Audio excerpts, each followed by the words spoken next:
잠시 예배 전에 우리 기도하면서 우리 김원장 원사님 지금 저 뒤에 요실에 누워 계신데요.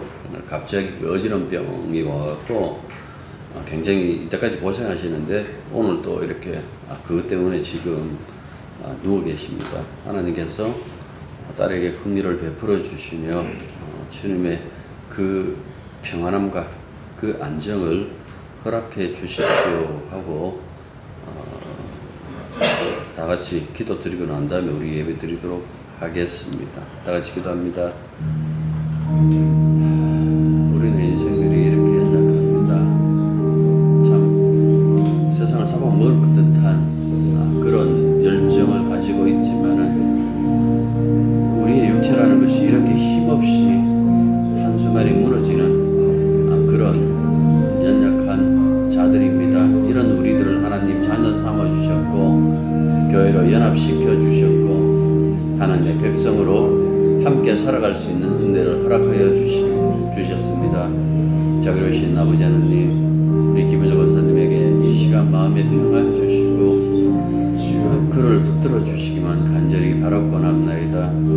온전히 정말 안정을 되찾을 수 있도록 주님께서 역사해 주시고 주님의 그 손길로 흔들리지 않도록 붙들어 주시기만 간절히 바라고 합니다. 주님은 나의 반석이라고 말씀하셨습니다. 반석처럼 흔들리지 않도록 주님 함께하여 주시고 기쁨으로 예배 드릴 수 있도록 그 마음에 하나님의 평안과 은총을 내려 주옵소서. 예수님 이름으로 기도드립니다.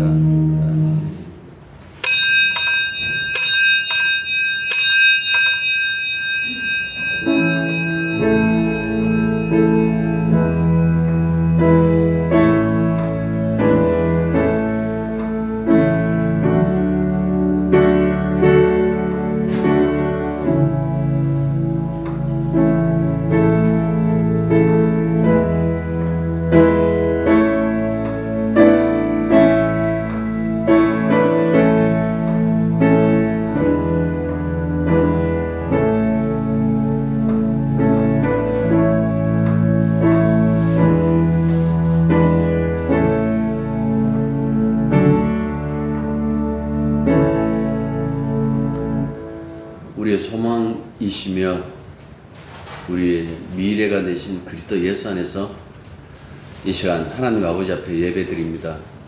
우리의 예배 속에 하나님의 그 영광이 드러나고 우리의 온 몸과 마음이 오직 주만 바라볼 수 있도록 역사하여 주시만 간절히 바라고 합니다. 유동하고 요동하고 변화하고 늘 흔들리는 이 세상 속에서도 오직 영원히 변치 않으시고 늘 사랑으로 함께 하시는 아버지 하나님을 바라보며 드리는 그 예배 속에 영광이 임할 수 있도록 이 시간 주의 영이 함께 하여 주시사 우리의 온 몸과 마음을 붙잡아 주시옵소서. 예수님 이름으로 기도드립니다. 아멘. 네, 하나님 말씀은 신약 성경 디도서 1장 10절에서 16절까지 불순종하고 헛된 말을 하며 속이는 자가 많은 중 할례파 가운데 특히 그러하니 그들의 입을 막을 것이다. 이런 자들이 거룩을 취하려고 나타나지 않는 것을 가르쳐 자들을 얻어먹는 그들을 보다.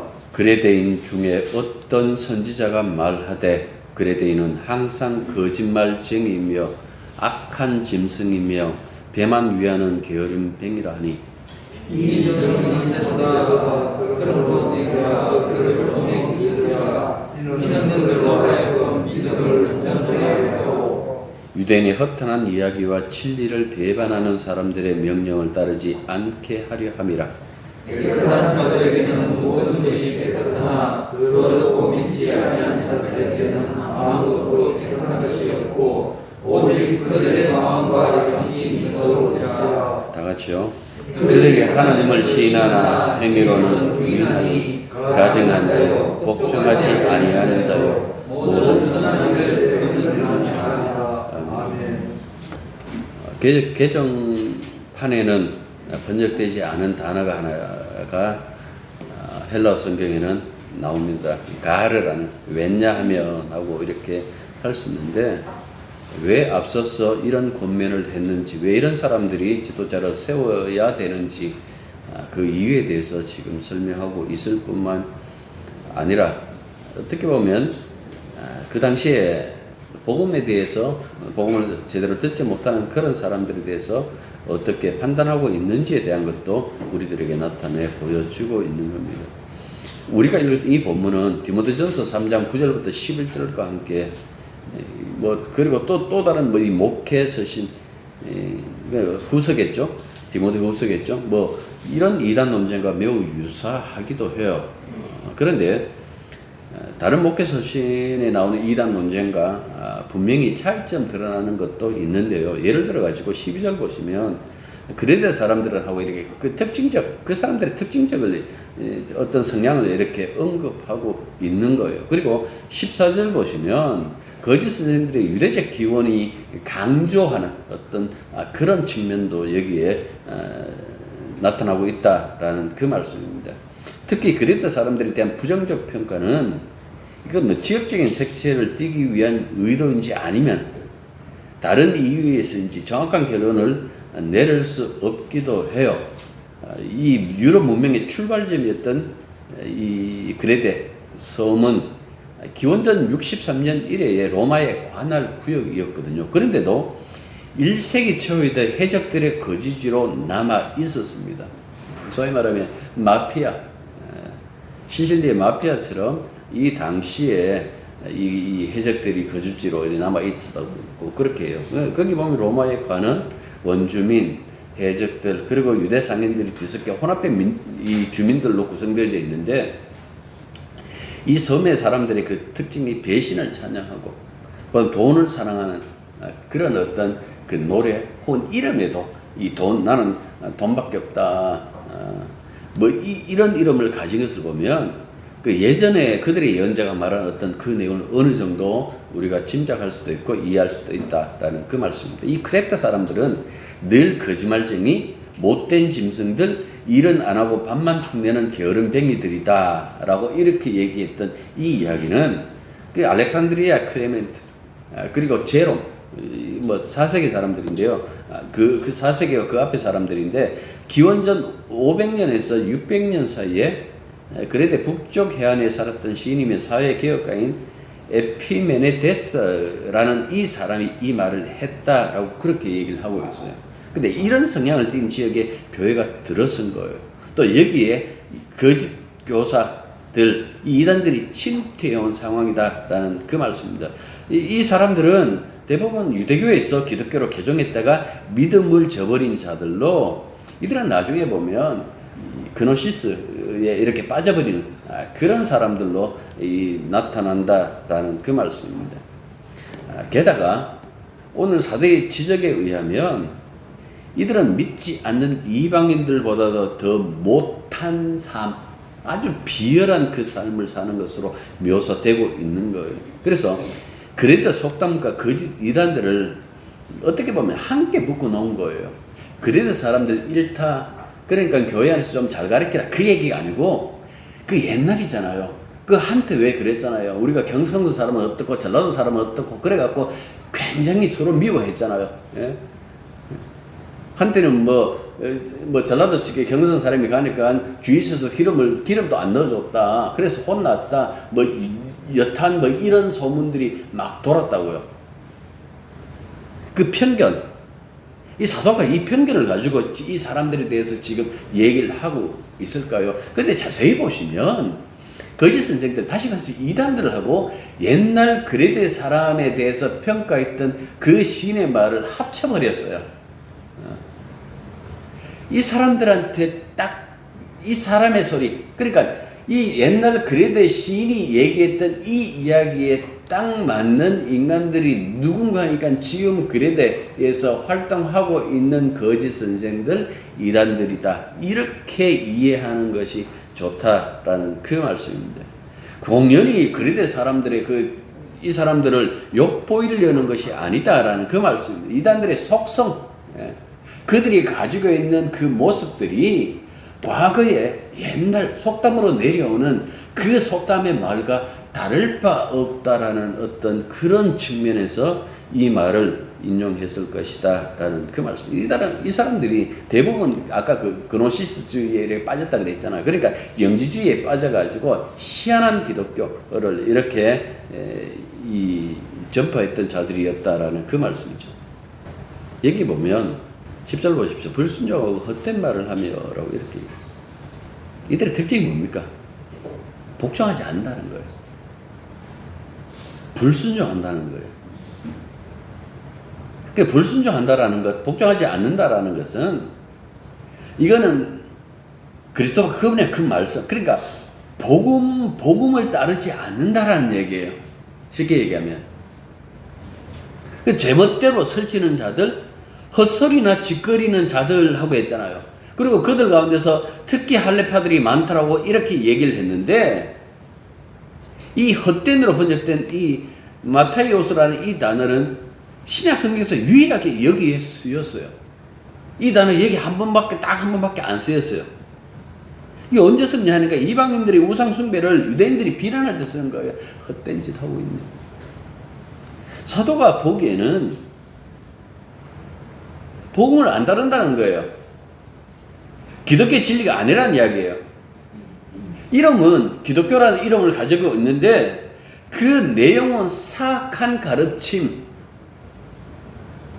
불과하다라는 그 이야기를 하고 있는 거예요. 이거는 무익하다라고 해서 될 일이 아니고 오히려 해를 끼친다라는 것을 암시해요. 그래서 이들은 뭐라고 얘기를 합니까? 속이는 자. 여기서 우리는 사도가 왜 앞서 장로와 감독을 교회에 세웠을까? 그 세울 때 여러 가지 시행해야 될 그 조건들을 제시했을까라고 이렇게 생각해 본다면 그 위에 거 한번 보십시오. 그리고 이 밑에 불순종, 헛된 말, 속이는 것, 그리고 뭡니까? 더러운 이득을 취하는 것, 가만히 보면 그 위에 거 반대예요. 윤리적인 사람을 찾으려는 것이 아니에요. 그런 사람을 목회자로 세우려는 것이 아니었어요. 지금 이 이단들과 반대되는 그 모습을 가지고 있는 사람, 그걸 한마디로 말하면 주님께 순종하는 거예요. 그 이야기를 하면서 지금 나타내고 있다라는 그 말씀입니다. 이 사람들의, 이 이단들의 특징이 뭔가 하니까 자기들도 그 얘기를 해요. 뭐 얘기를 하잖아요. 우리 기쁜 소식을 전합니다. 복음이니까요. 우리도 복음을 전합니다. 그들의 복음은 십자가 복음 아니에요. 그리스도로부터 나온 것이 아니다라는 그 말씀입니다. 온갖 인간들이 어떤 그 상상력, 꾸며낸 이야기라고 얘기를 했잖아요. 앞서. 뭐 이런 것들을 가지고 그들에게 사람들을 홀리기 위해서 쓰는 것이다 라는 그 말씀이죠. 사람들이 왜 여기에 혹할까요? 오늘 교회에 이렇게 신앙인들이 모습 보면 신앙이 뭡니까? 라고 했을 때에 뭐 이런저런 뭐 얘기를 해요. 아주 교양 있게 얘기해요. 근데 과연 그 교양에 있는 그 얘기를 자기가 의지하고 있는가? 물론 그 교양이 있는 것도 제대로 복음도 아니에요. 아닌데 교양 있게 그렇게 얘기를 해요. 그런데 가만히 보면 노골적으로 얘기를 하면 신앙은 뭡니까? 그저 자신의 안위를 위한 투자에 불과한 거예요. 교회마다 출입문에 보면 이단들이 출입문을 금한다라고 그렇게 붙여놨어요. 그걸 붙여놨을 때에 교회가 한번 돌아봐야 돼요. 우리는 저들에게 저런 소리 할 만큼 복음적인가라는 그 생각이요. 많은 교회가 기독교 열방주의에 빠져있죠. 성공주의에 빠져있죠. 자본주의에 빠져있죠. 심리학에 물들어 있죠. 철학에 물들어 있죠. 교회란, 성도란 예수님의 피에 물들어 있어야 돼요. 그 그리스도의 피에 물들어 있는데 그리스도의 피에는 물들어 있지 않고 세상의 엉뚱한 것에 물들어 있는 그 모습을 보여주고 있는 거예요. 지난주에 말씀드렸듯이 교회는 하나님이 자기 피값으로 또 독생자의 피값으로 세웠다라고 그렇게 얘기를 하고 있어요. 그러니까 주님의 피로 산 것이 무엇입니까? 교회예요. 그러면 교회는 주님의 피 위에 서 있는 것이나 마찬가지인다고요. 사도 바울이 그 말년에 그 얘기를 해요. 자신은 그리스도와 그의 십자가를 자랑한다고. 이것 외에 내가 자랑하는 것 없다고. 십자가를 자랑한다라는 것은 내가 예수님의 피 위에 서 있다라는 그 얘기거든요. 왜 그 얘기를 할까? 그게 교회의 전부거든. 갈라디아서 6장 14절 말씀인데요. 제가 한번 읽어볼게요. 그러나 내게는 우리 주 예수 그리스도의 십자가 외에 결코 자랑할 것이 없으니 그리스도로 말미암아 세상의 나에 대해서 십자가에 못 박히고 내가 따온 세상에 대해서 그러하니라. 여러분들 이 말씀 이렇게 자세히 되새겨 보십시오. 그리스도로 말미암아 세상의 나에 대해서 십자가에 못 박히고 내가 또한 세상에 대해서 그러하니라. 이게 무슨 소리일까요? 내가 주님을 만나는 그 순간부터 세상과 나는 단절되었다라는 그 뜻이에요. 그런데도 예수 믿으면서 세상의 영광을 위해서 예수 믿는다? 여러분들 이런 사람들을 어떻게 얘기를 하고 있는 거니까 아까 제가 갈라디아서 6장 14절의 말씀을 여러분들에게 들려드렸는데 13절에 보면 이렇게 되어 있어요. 육체의 모양을 내려는 자들, 할례파들. 예수를 믿는다라고 하면서도 육신을 따라 사는 사람들을 나는 그리스도인으로 취급하지 않겠다라는 그 말 아닐까요? 왜 그러면 사도는 이런 얘기를 했을까? 왜 단절되었다고 얘기를 했을까? 15절에 그거는 또 14절 다음에 15절에 나와요. 할례나 무할례나 아무것도 아니로되 새로 지음을 받는 것이 중요하더라고요. 새 창조물, 하나님의 새 창조물이기 때문에 이전 세상과 뭡니까? 단절되었다라는 것이 맞잖아요. 노선이 바뀌었어요. 우리는 옛 아담의 노선을 타고 가는 것이 아니라 새 아담이신 그리스도의 노선을 타고 간다고요. 노선이 달라졌기 때문에 변화할 수밖에 없는, 이제는 내가 내 육체의 모양을 낼 필요가 없는, 내 자신의 변화를 자랑할 필요가 없는 그 노선으로 온 거예요. 그런데도 여전히 뭡니까? 내 육체의 모양이라 내리하고 내 변화를 자랑하고 이 세상의 육적인 것을 따라간다면 이거 어떻게 신앙인들은 할 수 있겠어요? 그 불신자가 하는 행동이에요. 우리 하나님은 구문난 세상을 땜질하는 것으로 만족하지 않아요. 사람들이 범죄했다고 이 사람들의 죄를 고쳐내는 것으로 만족하지 않아요. 그러니까 세상과 사람을 개선하는 데에 목적이 있는 것 아니에요. 재창조하세요. 정치가 끊임없이 이 개혁을 얘기를 해요. 뭐 진보든 보수든 다 보면 개혁을 얘기를 해요. 안 변하죠. 이 사람들 일을 못해요. 지도 안 변하면서 다른 사람을, 이 사회를 변케 하겠다라고 나서는데 이거는 인간에 대한 이해력이 부족해요. 그래요. 하나님은 한번 다시 바꿔보자, 그 말씀 안 하셨어요. 파괴하고 새로 지을 거야. 그거 못 쓰는 거야. 애비, 그거 못 쓰는 거야. 여러분들 우리가 부활할 때도 가만히 생각해 보십시오. 때로는 참 정떨이지. 제가 그 얘기를 하잖아요. 우리 부활되면 이전 우리가 가족으로 살았기 때문에 거기서 가족으로 모일 것이다. 그 얘기를 한 번도 안 드렸지 않습니까? 전혀 다른 차원에서 전혀 우리가 상상하지 못한 그 연합 속에서 살 것이다라고 그렇게 얘기를 했어요. 우리가 지금 삼위일체를 이해하지 못하는 것처럼 아마 부활된 우리 구원받은 성도들의 그 의인들의 모임, 그 모임의 그 관계성은 이해 못해요. 전혀 다르게, 전혀 새로운 것, 새롭게 창조하신다라고 그렇게 얘기를 해요. 지금 우리가 이 몸으로 다시 살았다고 생각해 봅시다. 이 몸으로 다시 살아나면 여러분들, 그래서 영원히 산다? 죄를 다 뺐다. 예? 옷감에 물감 빼듯이 그냥 옷 속에 그거 빼듯이, 예? 락스라도 이렇게 부어가지고 완전히 새하얗게 이렇게 했다고 해갖고 여러분들 그런 모습으로 태어날 것 같아요. 예? 옛날 부활절 되면 이게 우리 권사님들이, 나이든 권사님들이 하얀 그 소복 입고 나오시고, 예? 하늘에서 그 흰 세마포라고 하니까 그런 옷을 입고 나도 그렇게 될 것이다. 그 상징적인 거예요. 상상해도 못할, 어떻게 보면 빛으로 둘러싸여져 있는 그런 모습으로 창조될 것인데요. 그 새롭게 완전히 재창조하기를 원한다라는 그 말씀. 그러니까 좀 더 나은 세상, 좀 더 나은 세상이 아니에요. 전혀 차원이 다른 세상, 그런 세상을 지금 하나님께서 우리들에게 말씀해주고 있다라는 그 말씀. 그래서 지난주도 얘기했잖아요. 교회는 다른 현실을 보여줘야 된다고. 다시는 거지만 한국교회가 이 사회 속에서 걸림돌로 취급받아요. 물론 그때도 말씀드렸습니다만은 교회다운 교회는 세상에 걸림돌 되는 것이 맞아요. 걸림돌일 수밖에 없어요. 교회와 세상은 삶을 바라보는 그 관점과 추구가 근본적으로 다르기 때문에 이 서로에 대해서 걸림돌이 될 수밖에 없는 거예요. 그 어둠과 빛이 공존하기 어렵듯이 교회 세상 또한 공존하기 어렵다라는 그 말씀입니다. 다만 세상이 이 교회를 배척하고 미워한다고 해서 교회도 대놓고 배척하지는 않아요. 사랑으로 그들에게 보여주죠. 그들을 어떻게 배척하는가 하니까 세상에서는 칼로, 때로는 칼로, 예?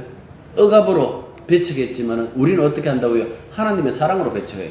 그 인생 아니다. 너희들 행동 인간 아니다. 참 인간은 하나님의 사랑으로 움직여야 된다. 우리의 그 싸움 자체가 영적인 싸움이라고 했을 때에 그 싸움이요, 그냥 육체적인 어떤 서로 갈등을 하면서 싸우는 것이 아니라 굉장히 우리들이 어려운 싸움이에요. 진짜 믿음으로 살아가기 때문에 교회가 세상에 걸림돌이 되었다면 문제가 되지 않겠죠. 그런데 한국 사회 속에서 많은 교회가 교회다워서가 그런 것이 아니라 지나치게 세상을 닮으려 하기 때문에 그런 거예요. 어떻게 보면 교회가 세상보다 한술 더 뜨는 그런 모습을 드러낼 때가 굉장히 많아요. 어떻게 보면 이 사회에서도 조금 그냥 정신머리 차리고 사는 사람들이라면 하지 않을 그 행동을 교회에서 하고, 세상 사람들도 욕심내지 않고 그냥 족한절하고 이웃과 더불어 살아가겠다고 하는데 오히려 이 교회가 돈에 대해서 더욱더 이 집착하고 물들어 있다라는 그 모습을 세상 사람들이 이제 눈치채기 시작합니다. 뭐 그건 그렇다 치고 말씀이라도 좀 제대로 선포되면 괜찮겠는데 대부분이 다 뭡니까?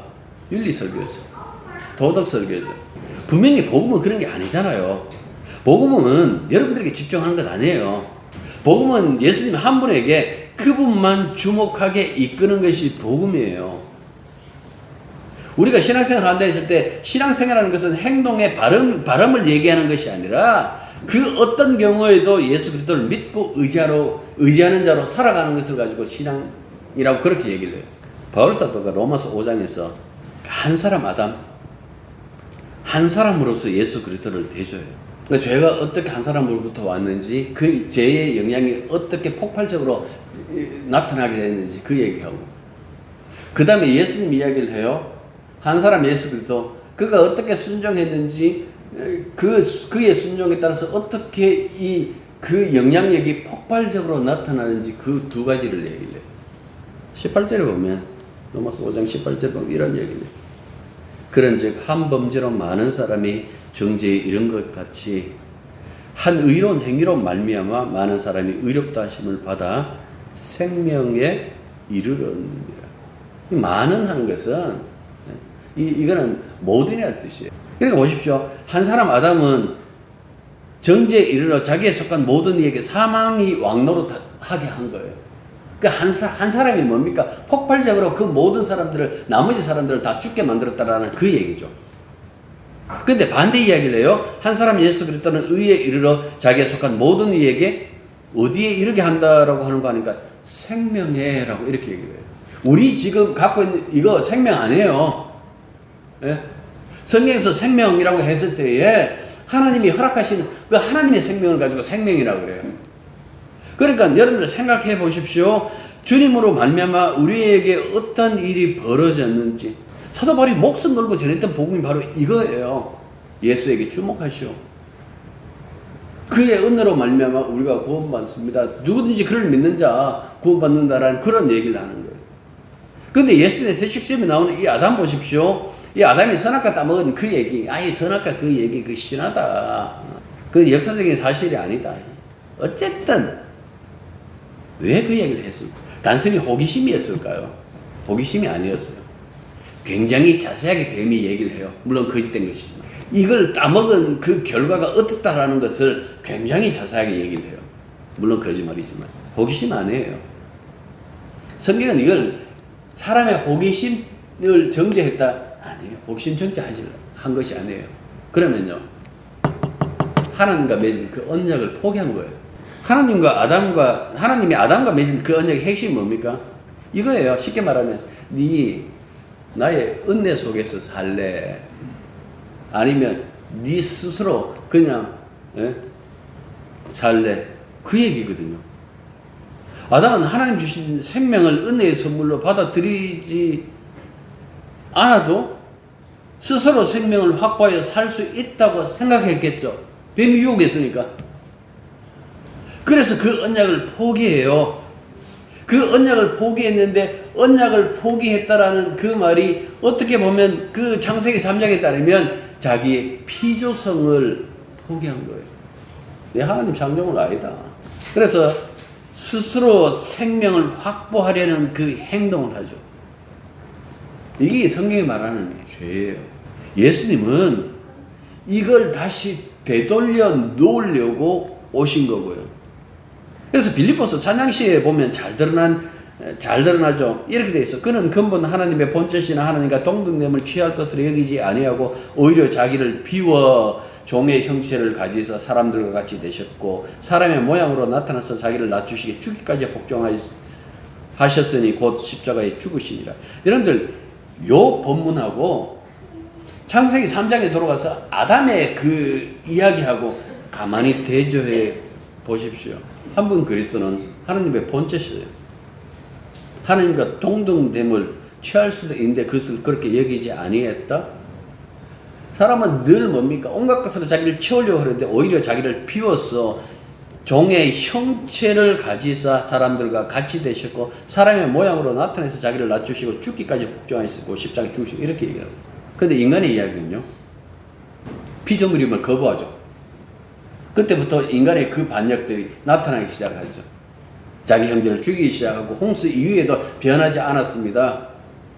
그들이 그 문명이라는 것은 높이 서기 위해서 세웠는데 그 마천루, 그 고대사의 마천루가 뭡니까? 바벨탑. 끊임없이 하늘을 향해서 그렇게 저항하고 하나님의 피조물, 하나님의 그 은혜로 말미암아 사는 그 인생을 포기한 거예요. 굉장히 지금 과학이 발달되었잖아요.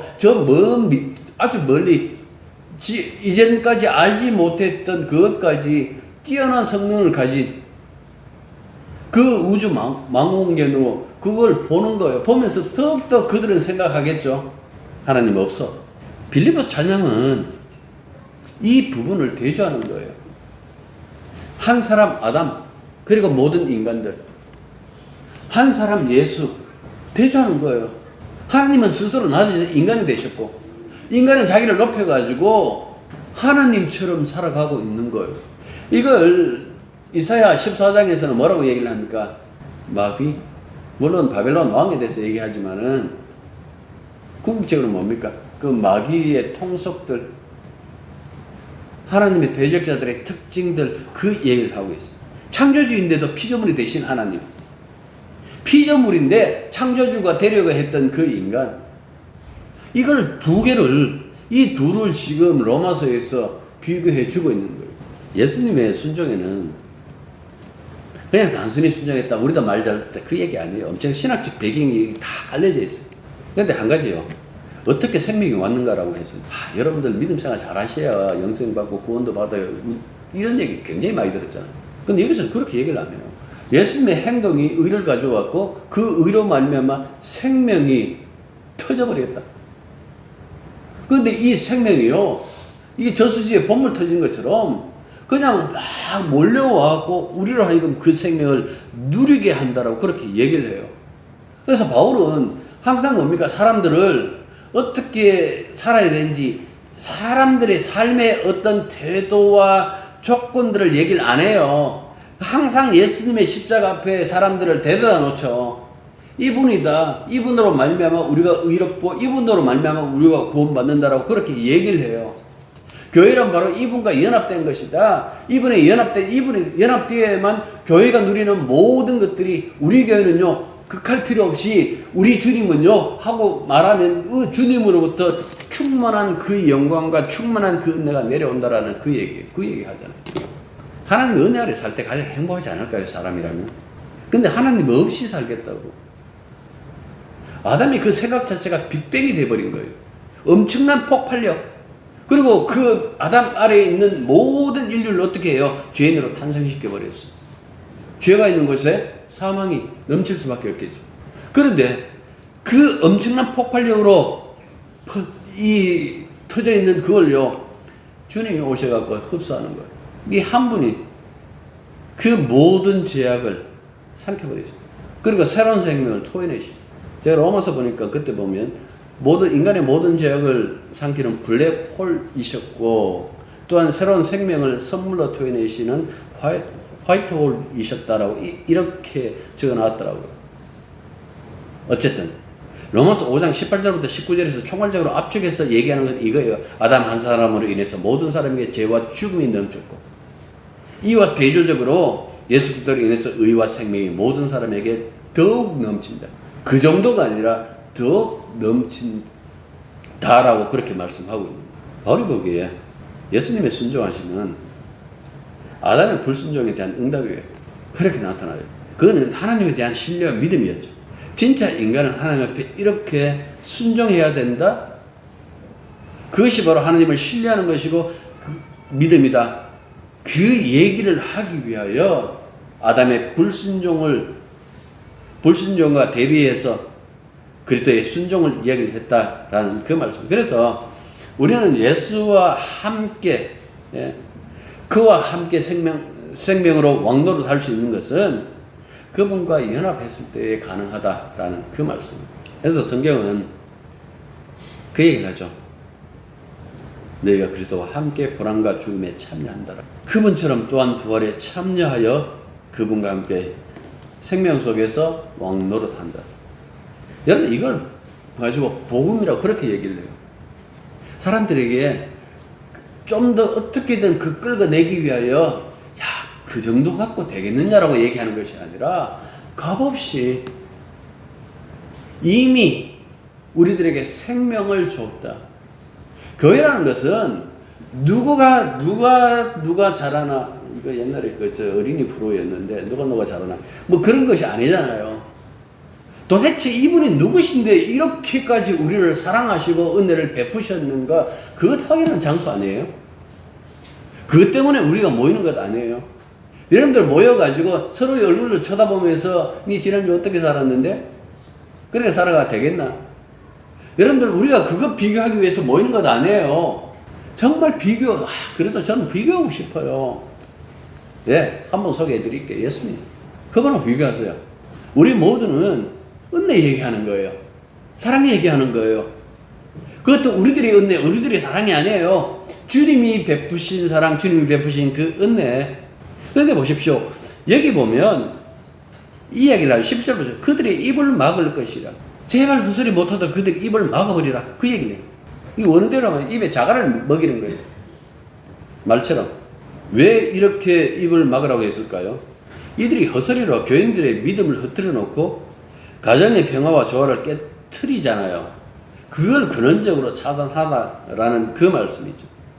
지금도 그렇죠. 이단의 특징들이 보면 은밀하게 모이는 것도 있지만은 가족들이 반대하면 그 가족들을 뭡니까? 단절시켜버려요. 대명도 그 뭐 하나님의 교회인가 그 뭡니까? 신천지 찾으러 맨날 그 10층 그 빌딩 11층인가 그 빌딩 우리야 여기 있는데 가족을 깨트려버려요. 왜 그렇게 할까? 이들의 주 목적은 영혼 구원 아니에요. 세상과 사회에 대한 헌신도 아니에요. 그 사람들이 뭐 사회에 무슨 일에 이렇게 돈 얼마 이렇게 그 단체 이름으로 냈다 했고 그 사회에 대한 헌신이라고 생각하세요? 안 해요. 투자하는 거예요. 더 큰 걸 잡아 당기기 위하여. 이들의 목적은 뭡니까? 불이한 이득을 챙기는 것. 이게 이들의 본색이에요. 자, 15절 16절 보십시오. 깨끗한 자에게서는 모든 것이 깨끗하나 더럽고 믿지 않는 자들에게는 아무것도 깨끗한 것이 없고 오직 그들의 마음과 양심이 더러운지라. 그들이 하나님을 시인한 행위로는 부인하니 가증한 자여 폭정하지 않는 자여 모든 선한 일을 버리니. 이게 쉽게 말하면 이거예요. 주님께서 이렇게 말씀했잖아요. 얘들아, 엉겅기가 무화과 열매를 내겠느냐. 이렇게 열매를 보면 그 나무를 안다라고 얘기해요. 그 얘기하는 거예요. 깨끗한 자들에게 모든 것이 무엇이 깨끗하게 말씀에서 그 얘기를 하잖아요. 그래서 예수의 피가 우리를 깨끗하게 할 것이에요. 주님의 피에 우리를 깨끗하게 할 수 있는 것이 없어요. 그런데 이들이 뭡니까? 수많은 이 교조주의, 돈, 이단들의 그 특징 아닙니까? 하나님은 우리를 도덕적으로 살라고 부른 것 아니잖아요. 십자가에 나타난 하나님의 그 사랑과 은혜로 그리스도와 함께 살라고 부르셨잖아요. 그 가정에서 드러난 삼위 하나님께 영광 드러내는 것이 우리들의 남은 과제인데, 끊임없이 이들은 뭡니까? 유혹하고 이 이단들은 우리를 엉뚱한 데로 이끌고 가는 거예요. 열매를 보십시오. 그래서 제가 무슨 교회 알아요? 나 잘 몰라요. 그 얘기를 해요. 좀 알았으면 좋겠는데, 그거 급하게 알아보지 말고 좀 기다리시죠. 사람이 여기서 그 얘기를 했잖아요. 은근기가 무화과 열매를 못 낸다고. 희한하게 그 인간의 그 본성이 가지고 있는 그 열매 몇 개 돼 있어요. 아무리 감추려고 해도 안 돼요. 여러분들 엄마 양 잡아먹고 양껍데기 뒤집어 쓴 그 늑대 이야기 있잖아요. 예? 손에다 막 밀가루 묻혀가지고 이렇게 쑥 내미는 그거 있잖아요. 예? 근데 거기서 나타나는 것처럼 아무리 감추려 해도 감출 수 없는 것이 인간의 본성이에요. 그 얘기를 지금 하고 있는 거예요. 이 거짓 신앙입니다. 정리하면 우리는 예배로 모일 때마다 앞서 말한 것처럼 얼마나 착해졌는지, 착한지, 착할 것인지 확인하는 것이 십자가에 나타난 삼위 하나님의 그 사랑, 은혜, 그것을 다시 확인하고 찬양하기 위해서 모였다라는 그 말씀입니다. 왜? 교회가 그 밑에 있으니까. 그 그리스도의 그 피로 흥건하니까. 그것 때문에 우리가 모였으니까 그 얘기하기 위해서 모이는 거예요. 이것 외에 그 어떤 것도 여러분들 거짓된 것이라는 그 사실을 잊지 마시고 오직 주께만 여러분들 주목하시기 바랍니다. 기도하겠습니다. 수많은 이단들과 거짓 선생들이 남모하고 있는 이때 우리도 조심스럽게 믿음을 다시금 생각해보고 우리가 무엇에 주목하고 있는지도 생각할 수 있도록 도와주시면 간절히 바라옵나이다.